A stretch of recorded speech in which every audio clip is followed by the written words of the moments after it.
श्री रमन महर्षि जी से बातचीत अगला भाग आरंभ करते हैं।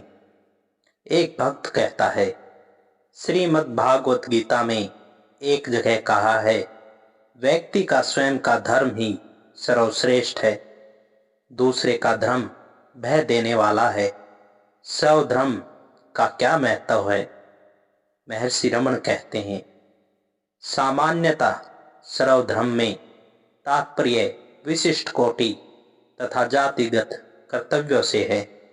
भौतिक वातावरण भी ध्यान में रखना चाहिए। भक्त, यदि वर्षाश्रम धर्म से आशय है तो इस प्रकार के धर्म का प्रचलन तो भारत में ही है, जबकि गीता का उपयोग तो अखिल जगत के हेतु होना चाहिए। महर्षि रमन कहते हैं, हर देश में किसी न किसी रूप में वर्णाश्रम विद्यमान है। महत्व इस बात का है कि एकमात्र आत्मा में स्थित रहो, वहां से बाहर न भटको। इसका वास्तविक भाव यही है। शव स्वयं का अर्थात आत्मा का, पर दूसरे का अर्थात अनात्मा का। आत्म धर्म का प्रतिष्ठान आत्मा में है, वहां क्लेश अथवा भय नहीं होंगे। जब कोई अन्य होता है तभी दुख उत्पन्न होता है। यदि यह अनुभूति हो कि केवल एकमात्र आत्मा ही है, दूसरा कोई नहीं है, तब भय नहीं होगा। आज मानव भ्रमवश अनात्म धर्म को आत्म धर्म समझकर दुख उठाता है। उसे जानकर उसी में स्थित रहना चाहिए, तब भय का अंत हो जाता है और संशय भी नहीं रहते। यदि इसका अर्थ वर्णाश्रम धर्म ले तो भी यह आशय निकलेगा, ऐसा धर्म तभी फलदायक होगा जब निस्वार्थ भाव से किया जाए, अर्थात यह मान लिया जाए कि वह कर्ता नहीं है, परंतु किसी उच्चतर सत्ता का यंत्र मात्र है। उच्चतर सत्ता असंभावी को होने दें और मैं केवल उसके आदेशों का ही पालन करूं। कर्म मेरे नहीं हैं, इसलिए कर्मों के परिणाम भी मेरे नहीं हो सकते। यदि इसके अनुरूप विचार तथा कर्म हो तो कष्ट है कहाँ। चाहे वर्णाश्रम धर्म हो अथवा लौकिक धर्म, यह महत्व का नहीं है। अंतोगत्वा निष्कर्ष यह निकलता है, शव आत्मन पर अनात्मन। ऐसे संशय स्वाभाविक हैं। शास्त्रानुसार व्याख्या का आधुनिक मानव के जीवन से सामंजस्य नहीं हो सकता, जिसे जीवन यापन हेतु अनेक प्रकार से कार्य करना होता है। पौंडी से आए एक व्यक्ति ने बीच में टोका, सर्वधर्मा परित्यज्य ममोकम शरणम वज्र। सब कर्तव्यों को छोड़कर केवल मेरी शरण में आओ। श्री भगवान सर्व अनात्मन ही है, महत्व का एक का है। जिस मनुष्य की दृढ़ स्थिति एक पर है, उसके लिए धर्म कहाँ है? तात्पर्य यह है कि आत्मा में निमग्न हो जाओ। भक्त कहता है, गीता का उपदेश तो कार्य करने के लिए किया गया था। महर्षि रमन कहते हैं, गीता क्या कहती है? अर्जुन ने युद्ध करने से इनकार कर दिया। कृष्ण ने कहा, जब तक तुम लड़ने से इनकार करते रहोगे, तुम मैं कर्तापन का भाव रहेगा। युद्ध करने वाले अथवा न करने वाले तुम हो कौन? कर्ता भाव को त्यागो। जब तक उस भाव का निवारण नहीं करोगे, तुम्हें कर्म तो करना ही होगा। उच्चतर सत्ता तुम्हारा उपयोग कर रही है, उसके आदेश के पालन का अवहेलना कर तुम स्वयं उसी सत्ता को स्वीकार कर रहे हो। इसकी अपेक्षा उस सत्ता को अंगीकार कर उसके आदेशों का यंत्रवत पालन करो। अन्य प्रकार से कहें तो यदि तुम इनकार करोगे तो तुम्हें बलपूर्वक युद्ध में खींच लिया जाएगा। अनिच्छुक कर्ता की अपेक्षा इच्छा पूर्वक कार्य करना श्रेयस्कर है। अथवा आत्मा में स्थित हो कर्तापन के भाव से रहित होकर स्वभावानुसार कर्म करो, तब कर्म का फल तुम्हें प्रभावित नहीं करेगा। यही पुरुषार्थ एवं वीरता है। आत्मा में संस्थिति ही गीता के उपदेश का सार है। अंत में महर्षि ने स्वयं फिर कहा, यदि मनुष्य आत्मा में स्थित है, ये संशय उदय नहीं होंगे। वे तभी तक उदय होते हैं जब तक वह वहां स्थित नहीं होता।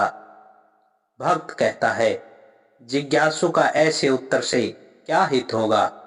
महर्षि रमण कहते हैं, फिर भी शब्दों में शक्ति होती है जो यथासमय निश्चय ही फल लाएगी। एक मौलवी ने प्रश्न किया, निद्रा कैसे आती है। महर्षि रमण, यदि प्रश्नकर्ता जान ले जागृति में कौन जाग रहा है तो वह यह भी जान लेगा कि निद्रा कैसे आती है। जिज्ञासा जागृत मनुष्य को ही होती है, सोने वाले को नहीं। सुषुप्त आत्मा की अपेक्षा जागृत आत्मा को जानना सरल है। भक्त, मैं कैसे जगा यह जानता हूँ, किंतु निद्रा कैसे आई ये मैं नहीं जानता। मुझे अपनी जागृत अवस्था का भान है। उदाहरणार्थ, यदि कोई मेरा बैत ले जाए तो मैं उसे रोक देता हूँ, किंतु निद्रा या सौपन में ऐसा नहीं कर सकता। जागृति का प्रमाण स्पष्ट है, परंतु निद्रा का क्या प्रमाण है। महर्षि रमण, तुम्हारा अज्ञान निद्रा का प्रमाण है, तुम्हारा ज्ञान जागृति का। भक्त, मेरी आंखों के कुंडले से जागृति का पता चल जाता है, किंतु मुझे निद्रा किस प्रकार घेर लेती है। महर्षि, जिस प्रकार निद्रा तुमको घेर लेती है उसी प्रकार जागृति को तुमको घेर लेती है। भक्त, किंतु मैं निद्रा का आगमन उसी प्रकार अनुभव नहीं करता जिस प्रकार अपनी जागृति का करता हूँ। महर्षि रमण कहते हैं, कोई बात नहीं। भक्त, कृपया निद्रा का वर्णन वगैर उदाहरण के करें। निद्रा स्वयं क्या है यह जानना आवश्यक है। मैं निद्रा का वास्तविक चित्र चाहता हूँ। महर्षि रमण, ऐसा चित्र तो निद्रा ही है। भक्त, मुक्ति विवाहित रहकर पाना उत्तम है अथवा सन्यासी बनकर। महर्षि रमण कहते हैं, तुम जिसे भी उत्तम समझ लो। भक्त, विश्वामित्र विवाहित अवस्था में नहीं गिरे, किंतु सन्यासी जीवन में एक बार फिसल गए। क्या यह दूसरों पर भी लागू नहीं होता। महर्षि रमण, सन्यासी जीवन में भी विश्वामित्र उतने ही पवित्र थे जितने कि विवाहित जीवन में। उनमें तनिक भी अंतर नहीं था। विवाहित अवस्था में भी वे उतने ही अपवित्र थे जितने कि सन्यासी अवस्था में। भक्त, क्या वे ऋषि थे। महर्षि रमण, अपवित्र अवस्था में वे ऋषि नहीं थे। भक्त, क्या वे पुनः ऋषि बन सकते थे। महर्षि रमण, हाँ, उपयुक्त भक्ति से वे अच्छे ऋषि बन सकते थे। प्रायश्चित तथा प्रार्थना से वह ठीक हो जाता है। भक्त, इतने वर्षों की तपस्या से आपने क्या प्राप्त किया। महर्षि रमण, जो प्राप्त करने योग्य था वही मैंने प्राप्त किया। जो देखने के योग्य है वही मैं देखता हूँ। भक्त, क्या सभी वही देखने में समर्थ हैं। महर्षि रमण, जो दूसरे देखते हैं वही मैं देखता हूँ, वह तो सभी में अंशयुत है। भक्त, क्या उसे देखने का यही मार्ग है। महर्षि रमण, पद्धति कोई भी हो, हज करने वाले किसी भी दिशा से जाएं, उन्हें एक ही मार्ग से काबा जाना होगा अथवा काबा जाने को एकत्र होना होगा। भक्त आपके स्वयं के अनुभूत मुक्ति पथ पर चलने के लिए दो उपदेश बताने की कृपा करें। महर्षि, मैं क्या उपदेश जानता हूँ? हर वस्तु उपदेश है। ईश्वर की आराधना ही एकमात्र उपदेश है। श्री भगवान, एकांत का मौन मजबूरी का है। समाज में रहकर वाणी पर संयम रखना मौन के तुल्य है। तब मनुष्य वाणी पर नियंत्रण रखता है। कुछ भी कहने से पूर्व वक्ता को सचेत होना होगा। अन्य प्रकार संलग्न रहने पर वाणी संयमित रहती है। अंतर्मुखी मन अन्य प्रकार संलग्न रहता है तथा बोलने को उत्सुक नहीं होता। बोलने से जो मानसिक चेष्टाएं होती हैं, उनके संयम के लिए मौन का संयम आवश्यक है। यदि मन पहले ही से नियंत्रित है तो संयम संबंधी मौन अनावश्यक है। उस अवस्था में मौन स्वाभाविक हो जाता है। विद्यारण्य के अनुसार 12 वर्ष तक बलपूर्वक मौन रखने से पूर्ण मौन हो जाता है। इससे बोलने की शक्ति समाप्त हो जाती है। ऐसा व्यक्ति गूंगे पशु के समान है। यह मौन नहीं है, मौन सत्वाणी है। अक्रम ही निरंतर कर्म है। श्री एकनाथराव, ध्यान का अभ्यास किस प्रकार हो, खुले नेत्रों से अथवा बंद नेत्रों से? श्री रमण महर्षि जी कहते हैं, वह किसी प्रकार भी हो सकता है।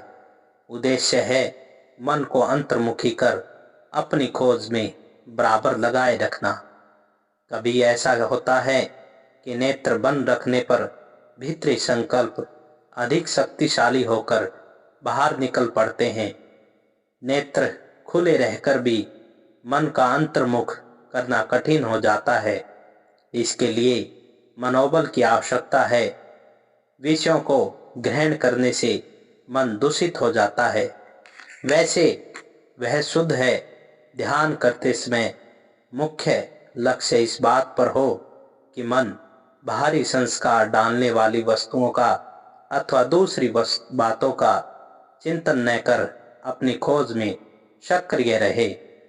एकनाथराव, स्फुरण हृदय केंद्र में होने वाली एक प्रकार की अवर्णनीय किंतु प्रत्यक्ष चेतना क्या है? महर्षि रमण, स्फुरण का अनुभव अनेक बार होता है, यथा भय, उत्तेजना आदि में। यद्यपि यह सदैव तथा सर्वत्र विद्यमान है, तथापि यह एक विशिष्ट केंद्र में विशेष अवसरों पर ही अनुभव में आता है। इसका संबंध पूर्ण घटित घटनाओं से भी है तथा भ्रम से भी। इसे शरीरगत मान लिया जाता है, जबकि यही केवल एवं शुद्ध है। यही आत्मा है। यदि मन को स्फुरण में स्थित कर इसका निरंतर एवं सतत ही अनुभव किया जाए तो यही साक्षात्कार है। स्फुरण साक्षात्कार की पूर्व स्थिति है। वह शुद्ध है। दृष्टा एवं दृश्य इसी से उदय होते हैं। यदि मनुष्य स्वयं को दृष्टा मानने की भूल करें तो उसे दृश्य निश्चय ही अपने से भिन्न प्रतीत होंगे। दृश्य समय समय पर अदृश्य हो जाते हैं तथा प्रदर्शित होते हैं तथा संसार की सृष्टि होती है जिसका दृष्टा उपभोग करता है। इसकी उपेक्षा यदि मनुष्य स्वयं को वह पर्दा माने जिस पर दृष्टा एवं दृश्य प्रदर्शित होते हैं, तो उसे कोई भ्रम न हो तथा वह उनके उदय एवं विलय का दृष्टा मात्र रहेगा तथा उसे आत्मा में कोई भी व्याकुलता नहीं होगी। एक उच्च अधिकारी ने पूछा, यदि छोटे पद वालों को अपने ऊपर पदोन्नत कर दिया जाता है तो मन में विषाद होता है। क्या है यह अन्वेषण कि मैं कौन हूँ? ऐसी परिस्थिति में उस मनुष्य के मन को शांति प्रदान करेगा? महर्षि रमण कहते हैं, हाँ निश्चय ही मैं कौन हूँ, यह खोज मन को अंतर्मुखी करेगी। भक्त मेरी मूर्ति ध्यान में आस्था है, क्या मुझे इससे ज्ञान की प्राप्ति में सहायता नहीं मिलेगी? महर्षि रमण कहते हैं, अवश्य मिलेगी। उपासना से मन एकाग्र होता है, तब मन अन्य विचारों से मुक्त होकर ध्यान के आकार से पूर्ण होता है। मन वही हो जाता है और इस प्रकार नितांत शुद्ध हो जाता है। तब विचार करो, उपासक कौन है? उत्तर होगा, मैं अर्थात आत्मा। और इस प्रकार अंतोगत्वा आत्मपद की प्राप्ति हो जाती है। इस समय कठिनाई यह है कि मनुष्य स्वयं को कर्ता मानता है, परंतु यह भूल है। सारे कार्य उच्चतर सत्ता ही करती है और मनुष्य उसके हाथ का यंत्र मात्र है। यदि वह यह स्थिति स्वीकार कर ले तो वह कलेश रहित हो जाए, अन्यथा वह कलेशों को निमंत्रित करता है। उदाहरण के लिए गोपुरम पर बनी आकृति को लो, जो कंधों पर स्तूप का भार ढोती प्रतीत होती है। उसका आकार ऐसा प्रतीत होता है मानो वह स्तूप के भारी भार से बहुत बोझिल हो। पर अब यहाँ विचार की आवश्यकता है। स्तूप तो भूमि पर बना हुआ है तथा अपनी नींवों पर खड़ा है। आकृति पृथ्वी को उठाए हुए एटलस के समान स्तूप का ही अंश है, किंतु दिखता ऐसा है मानो स्तूप का भार इसी पर हो। क्या यह हास्यास्पद नहीं है? ऐसा ही वह व्यक्ति है जो अपने को कर्ता मानता है। तदुपरांत उल्लाडू नरपाडू के मलयालम संस्करण का पाठ एक भक्त ने प्रश्नकर्ता के हितार्थ किया। इसे सुनकर उसे पुनः प्रश्न किया। अभ्यास में द्वैत तथा अनंत एकताओं के संदर्भ में कुछ कहें। महर्षि रमण कहते हैं, कुछ लोगों का अनुमान है कि साधना का आरंभ द्वैत भाव से करना आवश्यक है। यह उसी संदर्भ में है। वे कहते हैं कि ईश्वर है जिसकी पूजा एवं आराधना मनुष्य को करना परम आवश्यक है। अंतोगत्वा जीव का ईश्वर में विलय हो जाता है। कुछ लोगों का मत है कि ब्रह्मा तथा जीव सदैव पृथक हैं तथा एक दूसरे में कभी विलय नहीं होते। अंततः क्या होगा इसकी हमें कभी चिंता नहीं करनी चाहिए। इसमें सभी एकमत हैं कि जीव की सत्ता है। मानव को यही उचित है कि वह जीव को खोजें, अर्थात स्वयं की आत्मा को खोजें। तभी हम यह जान सकेंगे कि क्या आत्मा को ब्रह्मा में विलीन होना है, उसका एक अंश है, अथवा उससे भिन्न रहती हैं। पहले से ही अंतिम निष्कर्ष की कल्पना न करें। खुले मन से आंतर में डुबकी लगाकर आत्मपद की प्राप्ति करना चाहिए। तुमको सत्य स्वयं ही आभासित होगा। पहले से ही क्यों निश्चित करते हो कि पूर्ण अवस्था है द्वैत है अथवा विशिष्टाद्वैत अथवा द्वैत? इसमें कोई सार नहीं है। वर्तमान अनुसंधान तर्क एवं बुद्धि पर अवलंबित है। बुद्धि आत्मा उच्चतर सत्ता से प्रकाश ग्रहण करती है। बुद्धि का प्रतिबिंब तथा आंशिक प्रकाश मूल परम ज्योति का दर्शन किस भांति कर सकता है? जब बुद्धि आत्मा तक नहीं पहुंच सकती तो फिर इसका स्वरूप कैसे जान सकती है? इस संदर्भ में और इस संदर्भ का ऐसा महत्व है